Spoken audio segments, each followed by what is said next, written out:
এই বিগত ফ্যাসিস্ট সরকার তাদের নিজেদের গদি টিকিয়ে রাখার জন্য আর নানান ভাবে নিয়োগের নামে বাণিজ্য করার জন্য লুটে পুটে খাওয়ার জন্য সমস্ত সরকারি খাতে একটা নৈরাজ্য তৈরি করে গেছে।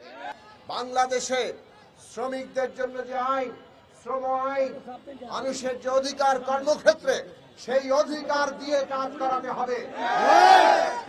সরকার যদি নিজের আইন নিজে ভঙ্গ করে, সেই সরকারের নৈতিক কোনো জায়গা থাকে না। আমরা সরকারের প্রতি বারবার আহ্বান জানিয়েছি, আপনারা এই যে বাংলাদেশের সরকারি প্রতিষ্ঠানগুলোতে তৃতীয় চতুর্থ শ্রেণীর কর্মচারীদের ক্ষেত্রে ওই বিশ্ব ব্যাংকের কথা শুনে আপনারা আউটসোর্সিং কায়দায় নিয়োগ দেন, আর নানাভাবে দৈনিক মজুরির ভিত্তিতে সাময়িক শ্রমিক বলে কোন রকম অধিকার ছাড়া তাদেরকে আপনারা নিয়োগ দেন।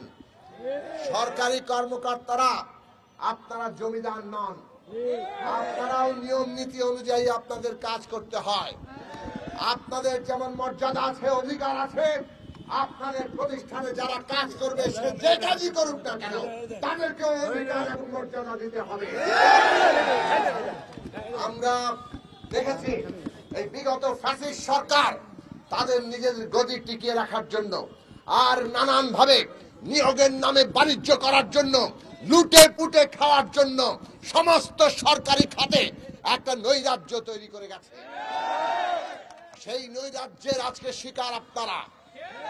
অন্তর্বর্তীকালীন সরকার অভ্যুত্থানের উপর দাঁড়িয়ে, আমাদের রক্তের উপর দাঁড়িয়ে, আজকে শহীদের রক্তের উপর দাঁড়িয়ে বৈষম্যহীন বাংলাদেশ করার যে প্রতিজ্ঞা আপনারা করেছেন, নিজেদের অফিসে কর্মচারীদের ক্ষেত্রে সেই বৈষম্যের বিলোপ করার কোন উদ্যোগ আমরা আপনাদেরকে দেখতে পাচ্ছি না।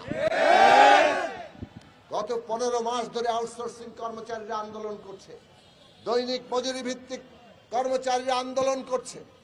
আউটসোর্সিং কর্মচারীদের ক্ষেত্রে আমরা বলেছি যখন তখন ছাঁটাই করা যাবে না। আজ পর্যন্ত সেইটা ওই নীতিমালায় ঢোকানোর ক্ষেত্রে তারা বাধা দিচ্ছেন।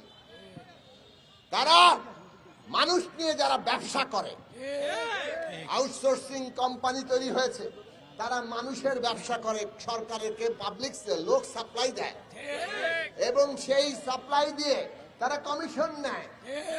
তাদের স্বার্থ দেখার জন্য তারা সময়ে সময়ে লোকজনকে বাদ দিয়ে দিবে, আবার টাকার বিনিময়ে লোক দেবে।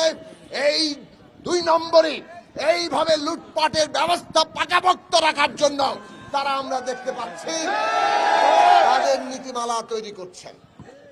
আমরা পরিষ্কার করে বলেছি আউটসোর্সিং কর্মচারীদের সুনির্দিষ্ট অধিকারের ভিত্তিতে তাদের নিয়োগ দিতে হবে, আর নিয়োগের ক্ষেত্রে এই যে কোম্পানিগুলোর টাকা খাওয়ার যে ব্যবস্থা, তাদেরকে যখন তখন ছাঁটাইয়ের ব্যবস্থা, এইটা বন্ধ করতে হবে।